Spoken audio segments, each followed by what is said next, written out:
Welcome back to the Papa Meat channel. How you doing? How you doing? Come on and sit on down because today we're talking about dating. Dating's hard. Being in a relationship long-term is hard. Dealing with the same person over and over again every single day. My God, what a drag. But also even trying to get into a relationship is even more difficult. Trying to find that trust with somebody, some random soul on this earth, is one of the most difficult things any person can do. And all these dating apps right at the tap of your finger has made it even more confusing. People with high standards, people being so stuck up they're unbearable, or it's just a 56-year-old Taiwanese guy who's trying to gouge money from your pocket. When I feel like all anybody wants, man or woman, is a nice, good, obedient partner. Like a dog. But that's impossible nowadays, isn't it? But don't you fret, because I actually have a solution for you. You could fly around the world and date women from foreign countries and become a passport bro.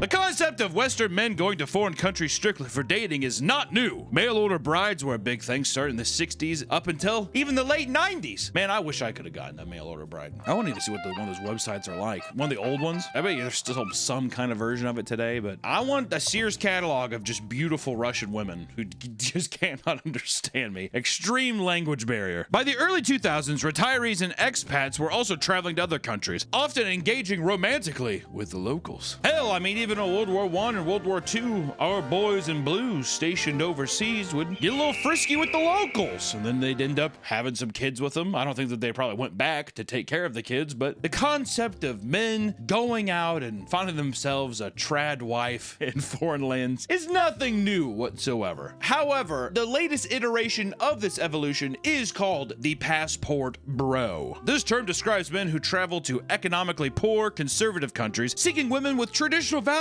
for dating or marriage. Trad wives, which if you don't know what a trad wife is, then maybe put a little video up of somebody up online to make you want to hate yourself. There they are, trad wife, so sexy.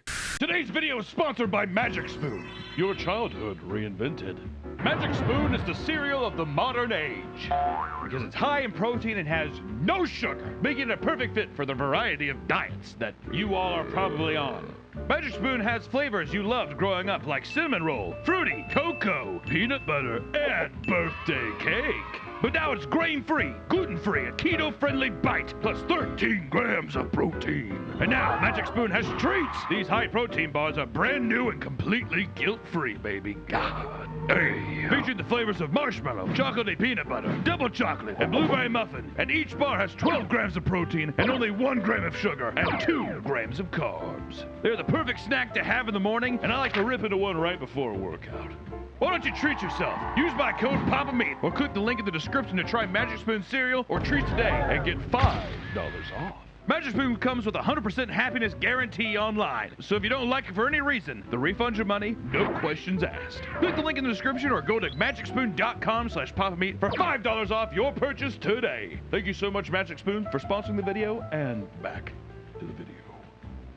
To put it simply, a passport bro is a term used to describe a Western man who leaves their country in order to find a woman from a non-Western country. Some can't find a partner in their own countries, some are seeking more traditional relationships, and some just have a preference for foreign women. I feel like you would be a passport bro. You just want to date Asian women. Is that wrong? I don't think it's wrong. I'm just saying you can have a preference. That's what I'm saying. I feel like you'd want to be a passport bro. Then you know what? It's dating. You want to make sure it's kind of like a nice suit. You want to make sure it fits. Fits good. Fits tight. Okay.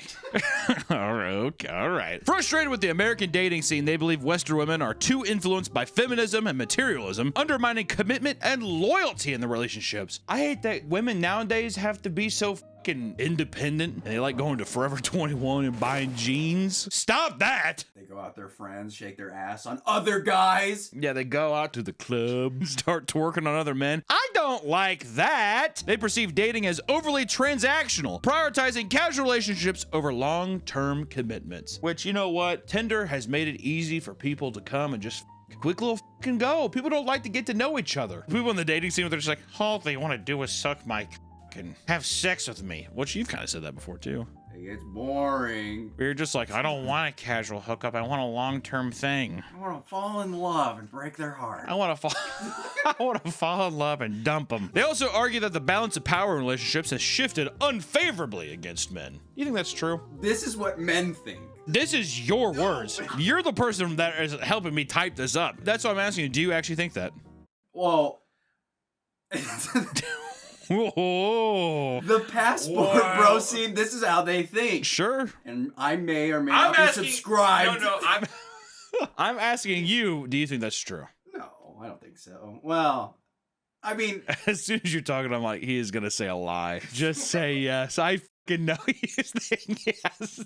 They feel like women in their country have more options and are therefore more selective, leaving many men to feel overlooked or undervalued, which I will say, being an Uggo man right now, rough pumpkins, man. Because before, it was just kind of like, that was just the cream, this was the crop. You know, like some guy with like a, you know, there might not be much, but I'm the best you got. Not anymore, dude. The internet's made that people fucking, nope, no thank you. I was trying to find this study, which I guess was like 10 years ago, but they were saying that women are having more sex, but men are having less sex. Oh, are they saying that just women are? So they're saying that, well, there's that. It could be just more same-sex relationships. But people are also saying...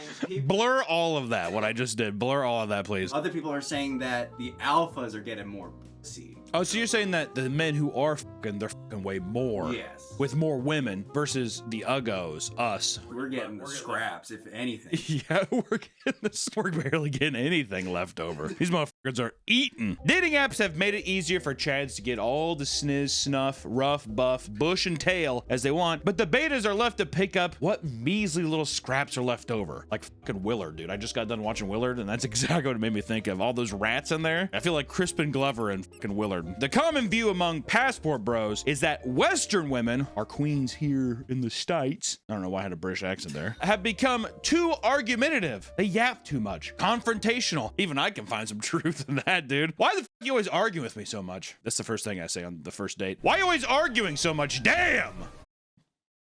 I'm not gonna... They're always up in my fucking business. They're manipulative. They make me do things I don't want to do.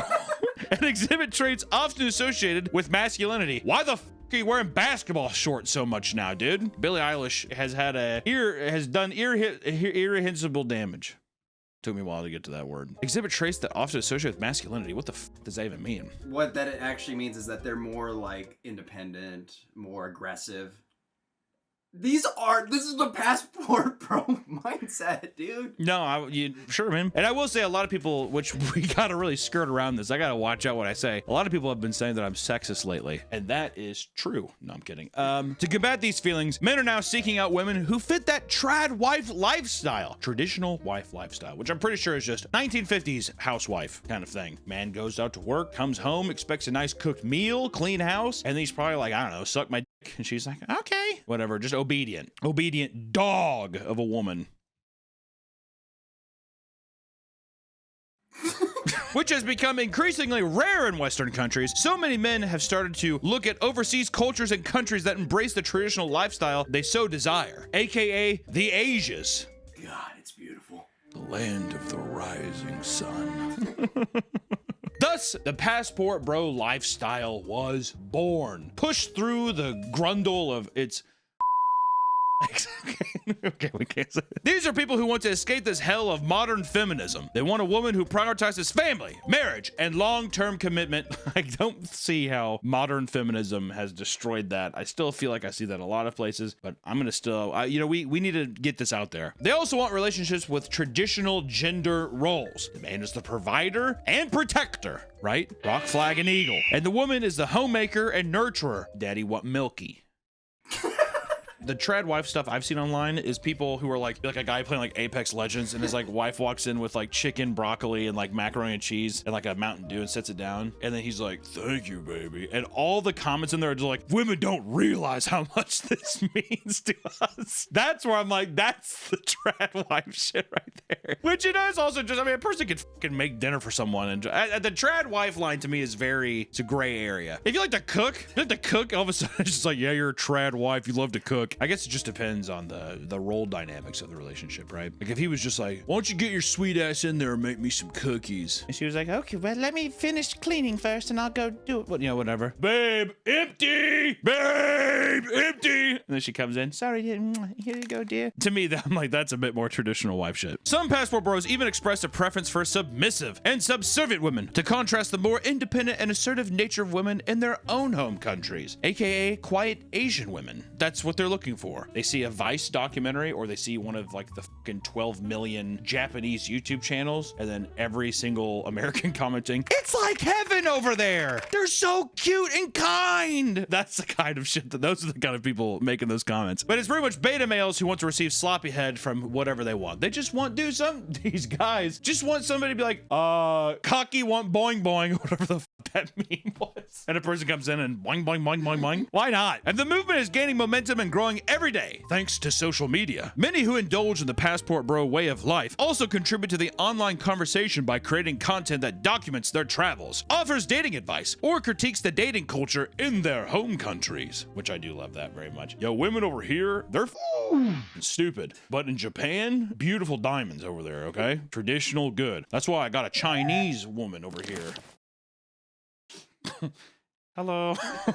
You have subreddits such as the Passport Bros with 31,000 members. On TikTok, the hashtag Passport Bros has been viewed 420 million times. There's even a dedicated website called theofficialpassportbros.com that can teach you all about this beautiful lifestyle. Most of it's male active, or what is it? Male activists? Male activists? Yeah, just try saying a regular fucking human being, dude. A regular guy. A boy's boy, maybe? Just because you're anti-feminist doesn't mean that you're the devil, dude. Sorry. I don't buy into all the fucking hype. You know how many times we've recorded I hate women on this channel? Might as well just go ahead and say it again here. I hate women! Death to feminism! That's gonna go well. That'll be a good one. These are essentially people bragging about how awesome being a passport bro is and want to show off all the cool stuff they do and all the pussy they get. And this lifestyle is even more achievable now, especially since working from home has become a very normal occurrence in the workplace. So you know what? Maybe I can just hop on over to Russia for a little bit because I can still do my IT job from the dark web. Can you imagine logging into work, your work email on the dark web? These men live what they call a digital nomad lifestyle. That's awesome. Where they work remotely in order to fund their travels and go abroad. A digital nomad. Can you imagine like hunter and gatherers in like the Neolithic era being like, there's going to be a thing called a digital nomad? They're like, they pick countries that are poorer than the US so they can stretch their money significantly more than they would be able to back home. One of the biggest cheat codes is that these passport bros make all their income through USD, which is usually always much more significant in value compared to all of these other poorer countries. So they're able to flex. They're able to say, ooh, I got cash dollar. I got George Washington on my bill, sweetheart. So now that we know what a passport bro is, why don't we dive into some of the advice that the passport bros give? The first thing to consider when being a passport bro is deciding which country is right for you. Nick, which one is right for you? The yen is weak right now, my friend. I'm telling you, we're going to Japan this year and you're not gonna come back. I feel like you might just fucking stay over there, dude. Should I do a passport bro vlog? You should do a passport bro vlog. We'll insert it into one of the videos. Nick's passport bro vlog. One of the most popular regions passport bros travel to are the Southeast Asian countries, such as Thailand, Vietnam, and even the Philippines. Japan was not on the list. I'm gonna go and throw Japan in there. All the guys are like, please yen, stay down. Keep the yen down. Asian cultures tend to lean heavily into traditional gender roles, and there is a strong sense of family ties that passport bros very much desire. These cultures are known for their hospitality and warmth. You want sucky sucky? Oh my. Oh my God. Women are perceived as welcoming and kind-hearted, which create an inviting environment for foreign men seeking relationships. The cost of living is exponentially cheaper, and you can live like a king even on the most modest of American budgets. Which, let me tell you, wow. $4 Ubers, $10 steaks? Is this heaven? And lastly, Southeast Asian women are often viewed as exotic in Western media, which makes the allure of traveling here so much more appealing. beautiful porcelain doll. My beautiful porcelain baby doll. How I've craved you in my entire life. My favorite movie? Memoirs of a Geisha. Similarly, you can go to Latin American countries like Colombia, Brazil, and the Dominican Republic. Passport bros go to these countries for similar reasons, such as affordability and the exoticness of the country. And those big, beautiful Latino asses, am I right? Ho, hey, hoorah. But the biggest difference is Latin American women are more fun, which feels racist. This is coming from the Passport Bros, dude. Okay. But the Passport Bros say, better just put a clarification on it, that a big tip for Latin Americans is that they're more fun, outgoing, and just generally more loving than the Southeast Asian women, which feels racist to say, but it's not. That's not what we're saying. This is just from the websites and stuff we found online, so don't yell at me. They got that spicy taco. Oh my God. You cannot keep saying shit in the back, dude. And also, the biggest perk on the list is the thick dumpy that they say that they have, which I feel gross saying. If my wife is watching this, just know that this is not me. This is Nick saying this stuff and blaming it on Passport Bros. So I apologize for that. If neither of these destinations are up your alley, you can always go to Eastern European countries like Romania. I don't know if we can say any of the other countries. While these countries have a higher cost of living than both Latin America and Southeast Asia, they still are cheaper to live in compared to the United States. If you want to date a white woman, you go here. The racism meter is really ticking in my head like a Geiger counter. You're just like, also, if you like white people, if you only want to date a white person, you come here. But now that you have found the destination of your choice, right? Like after all these options and after some of the recommendations they give, now it's time to go find the perfect woman. That's step 2. That is a big leap. Where do I want to go? All right, well, I'm going to go find the perfect woman. That's all you need. That's all you need. There's the 2-step process. Good thing there are a slew of content creators out there to give you the perfect dating advice. Like Austin Abeda, aka the Digital Bromad. Austin's a self-proclaimed passport bro who teaches you all the secrets of dating overseas, but mostly in the Philippines. He likes the Philippines. Who doesn't? He mostly claims his content is designed to teach people how to work remotely in foreign countries, but really, he's just more so focusing on polling foreign women. But you know what, Austin? You don't have to hide that crazy little scheme any longer. Passport bros welcome you with open arms. It's true. I searched up who the most famous one is, and he is. So the Digital Bromad is the most famous passport bro. According to Reddit. Everyone says, like, this is the only guy I sub to. You think Reddit's the worst website on the internet? Potentially. Not my subreddits that I visit, but the other ones that I do research on, yeah. Yeah. My Reddits that I like are actually kind of cool. Twitter. I think I might hate Twitter more. I think Twitter has to be the fucking worst by far. Not my One Piece subreddit, though. One Piece subreddit. Oh my God. Perfect. Oda could do no wrong. Oda could do no wrong. He's probably gonna fucking die of a heart attack soon. I'm just saying statistically that it is not in his favor. Doesn't Shonen Jump, they're like, you have to take a break or you're going to die. And he's like, just let me do a couple more pages. What's the big deal? And he's just like railing cigarettes the whole time. I think when Akira Toriyama died, they said, you take a 2-week break now. Why'd you have to do that? But the Digital Bromad does have a 3-step system in becoming a passport bro. And the 3 steps go as followed. 1. The leap of faith. This involves flying to a country of your choosing, downloading all the dating apps, make the connections with the locals. They're going to be your guides and help you explore this brand new world. The 2nd step, be a pioneer. Stand out amongst your friends. Find other passport bros and share notes with each other. That way you can get all the tips and tricks from the bros. And when you meet up, share notes and resources, you could literally rent mansions together. And 3, stability. Settle down in your favorite place. Learn a new language and live like the rich. Pay people to do chores like folding laundry and making the bed. That way, you have more time to get pussy. What's weird about so far about learning about passport bros is that they want a trad woman, but it isn't for relationships. It's just so they can Well, that's the hypocrisy of it. Well, that's what I'm saying. The hypocrisy is that like, oh, these women are so stuck up in the States or whatever. But really it's just like, oh, they won't fuck me. I don't like them because they're so, you know, they're a fucking feminist. But then they like go over to like a fucking Southeast Asian country and they're like, they could probably settle down or even get married, but instead they're just like, I don't want to all these girls over here. Yeah, look how rich I am. But the Digital Bromad also gives you advice on how to pull Asian baddies. Results may vary. Step 1, get a passport. Step 2, fly into the Ninoy Aquino International Airport, Manila. Step 4, invite a local Filipina to the movie, and boom, she steps in. What is this? The entire movie theater is full of high-quality beds? She's shocked. You're shocked. There's a remote. Have her press it. So wait, is he dating this chick? Yeah. Oh, okay. Well, I mean, so the digital bro man did at least settle down with one of his faraway queens. You know what, Austin? Good for you, dude. Showing passport bros that you can get some pussy, but then settle down. What a guy. You think he'd probably do well in the States, right? But he's doing better overseas. That's what matters, dude. Why settle? Why settle for anything? You also have people like Sam Speaks Dating. He's an American dating coach who moved to Medellin, Colombia. Medellin. And he is definitely not a passport bro. So get that out of your fucking head. I know he's on this list, but he's not a passport bro, okay? In one of his videos, he talks about how to find a traditional woman in Colombia.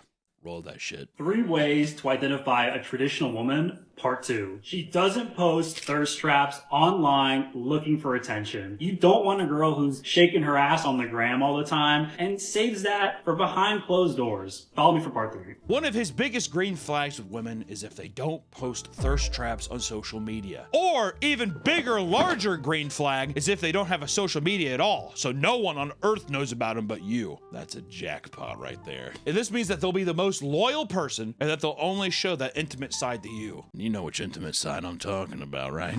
Yeah. He also has another video about how to trick women to come back to your place while pretending it's a date. That's a leap. Step 1, send her a voice message, call her throughout the day. Make her feel special. Just let her know that your day is super crazy, but you'll be free around 10 p.m. And the great thing is, restaurants are going to be closed at 10, so what's the solution? Your place. And just like that, guys, you have her exactly where you want her to be. This feels like the fucking dentist system or something like that. So the only place left to go is back to your place. Gotcha, bitch.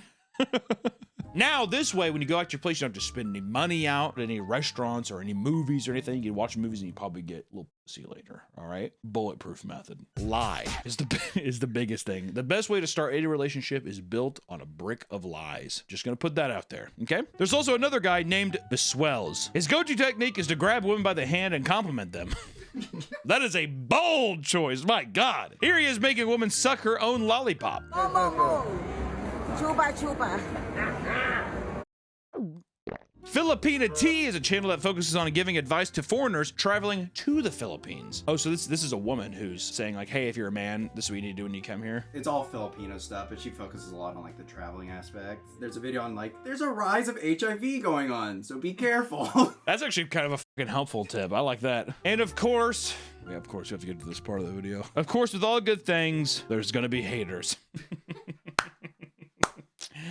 Always haters, dude. Hate. Fuck! People will call you delusional if you think that just traveling to a country automatically means that you're gonna get more pussy. Okay, what? Have you seen the statistics and the facts that we've presented so far? If you go to another country, you're gonna get more pussy. Sorry, liberals. Probably didn't want to hear that, but that's the case, dude. Passport bro, stamp my passport. It's a little pussy book. Ooh, can you imagine a passport bro open? He's like, you have no idea how much pussy I'm about to get. The guy in Colombia is like, what? And he's like, you have no idea how much fucking strange I'm about to tear up here. Go ahead and stamp it.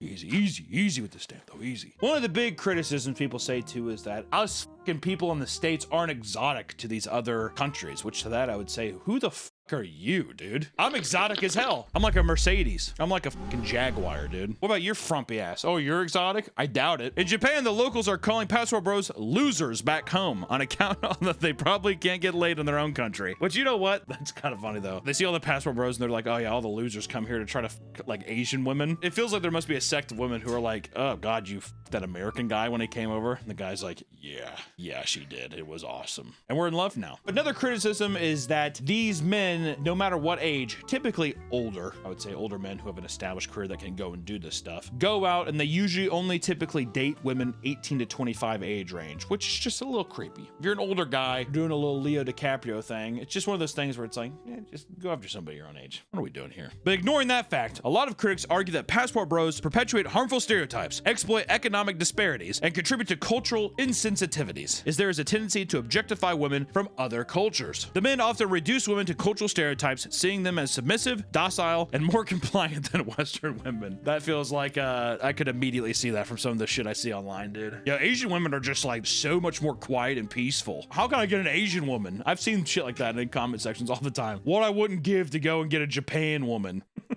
Not even Japanese woman, a Japan woman. People have expressed concerns that passport bros view women as commodities to be acquired rather than as an actual equal partner. Like Pokemon cards. Like Pokemon cards, dude. Like collecting fucking Pokemon. And how dare you say that passport bros love dozens. There's also the economic exploitation that passport bros use in order to get dates and sleep with women. I have big USD dollars. You should just come stay with me tonight, is the criticism, which I would say, you know what, dude? Why don't you stop being such a fucking prude? These men come from wealthier countries and often attract women who are often less financially well off or in poverty. This raises concerns about the authenticity of the relationship, and some would argue that it is all transactional. It's the same thing with the mail order brides. None of the mail order brides actually loved the people. They just want that green card, dude. They want to get that citizenship, which I guess that's a fucking bill you have to pay somehow. If I had a mail order bride, she would love me for who I am. I saved her. Passport bros also don't often realize the extreme culture shock some of these countries have and set up unrealistic expectations due to the stereotypes. But as soon as they come back and, you know, they're living in the States, they quickly realize that these women aren't just fucking dolls for them to control and puppet around, and that they have their own free will, which is a huge bummer that they don't talk about on the Passport Bros subreddit. There are entire Facebook groups dedicated to men who got married to Filipino women and ended up regretting it. Unhappily married to a Filipina or foreigner help group. I like how it's Matthew Perry. Did he marry a foreigner? Could I be any more vaccinated with that shirt on? I don't know. He's dead now. I don't know what happened. Over 2,000 people in it too. It's so funny. Oh, I want to read this post here from Brandon Dishman. How many people married a beautiful, young Filipina, only to learn after citizenship was obtained that their every action, reaction, virtually every aspect of their personality was manufactured falsehood, and that you had married a complete stranger? Well, that's odd. Well, I barely knew you to begin with, and I feel like I just don't even know you. That while your heart grew in love for them, their heart grew in resentment for you. That they resented you for every lie they ever had to tell. Lies such as, I love you, and virtually every other utterance of affection while they towed the line towards citizenship. You know, in a lot of ways, too, reading this, first off, it's like, what do you expect? I mean, it is a transactional relationship. That is what it is. But it does make me think that some people are just so delusional or socially awkward that maybe they feel like because of that transactional thing, it is real. That you can actually buy someone's affection in that way, which, I mean, obviously you can't. Affection grows from a place of interest and desire and want. I think that some people are so awkward enough to maybe fully believe that, oh, I could just buy someone's affection. You can buy someone physically, you know, people being like, oh, you know, I'm with this person because he buys me this or whatever, and I can sleep with them just to get that line. But there's no actual affection there, I would imagine. Just resentment. Yeah, and it does become resentful after a while too, because you probably get what you want, and then you're like, oh my god, now I'm stuck with this fucking guy. Something that they don't realize is that in Southeast Asian countries, the woman is the decision maker in the household. Their ideas of a traditional wife don't actually fit what is reality. It's the grass is always greener side of things, right? You think you want this thing, but really you get it, and ooh, I actually just didn't. That's not what I want at all, actually. Also, they think that it's American traditional wife when it's actually different culture traditional. Yeah, they hear a traditional Southeast Asian wife and they're picturing, once again, probably the nuclear family wife at home kind of thing, subservient. But these are all just different ideals and different cultures that we're not going to actually look into. We're just going to blindly go in because they're cute. We have another comment here from Vagina MacGyver. I'm in the subreddits for Asian countries and see a lot of bitching and moaning from these American dudes who marry into Japanese, Chinese, and Korean families. These women aren't submissive, and the American women are grossly unprepared for what traditional truly means because they're trying to apply Western culture to a different culture. They think that they want a trad wife, but they have no idea what it consists of in their part because they've been groomed in an individualistic society. I really think these men are delulu. What is delulu? I really think these men are delulu if they think American women are the problem. Well, what do you know, dude? Kidding. For some men, I feel like what they really want is complete and utter control of every aspect of their partner's life. They want to fully be in control. It's like a power kind of struggle thing. I think it was what they really want. They want someone to beckon at their call, be obsessive over them, and treat them like a god while they get to kind of live like a baby. Which also I've heard too from even my wife that men typically who have a good relationship with their mom are very are babies, versus men who maybe didn't get along with their parents or along with their mother are more like independent or like have to clean up after themselves. So that's why I still wear diapers. Which, here's the thing. I think that the passport bro thing has been marginalized by men who are obsessed with just getting pussy because they're basically incels here in America, in the States, and they feel like they know that they can't connect with other women, and it's a social issue, right? But being able to look at somewhere exotic and being able to feel like you can have that confidence and that power over somebody is very alluring to these people. But I don't think there's anything wrong with the guy who's like, listen, dude, I think Filipino chicks are just fucking hot. The USD's strong over there, and I want to get a Filipino wife. Is there a problem with that? Moving to the fucking Philippines and doing that kind of thing? I don't think so. Or even going to find a Filipino bride? I don't think so. I do think it is weird if you try to hold over your, I guess, economic status to woo women over, or God forbid, lie to them about going to a restaurant at 10 p.m. only to come back and be like, well, I guess we should just have sex, right? I don't know. But I will say this, in your home country right now, if you're in the States watching this and you feel that you can't connect with someone, let me tell you something. There is someone out there for everybody. I mean, it's odd. I don't know how it's possible, but there is literally someone out there for everybody. The biggest thing that these passport bros do is that they completely give up. They look at everything as black and white and that there's no hope. There's always hope. Part about being in a relationship, especially being in a healthy relationship, is legitimately trying. It's fucking hard, it's hard work, but once you find that person, it's so much more special than just going somewhere and just fucking a ton of random people. I can promise you that. It's without a doubt. Meaningless sex is appealing when you're fucking 18 to 21 years old or something like that. But then after a while, the world gets a lot more fucking lonely. So I would just say, look for other people that are like-minded as you and that you actually want to build a relationship with, because by building a better relationship, you become a better person. That's all I have to say. All right, passport bros, fly high and fly true, my friends. And all the women in those countries, maybe have a few talks with some of the people that are going out with these guys. I have no idea. All right, that's all I got for today. Take care. Bye-bye. Yeah. We go to Japan. We're gonna follow the passport, the bromad.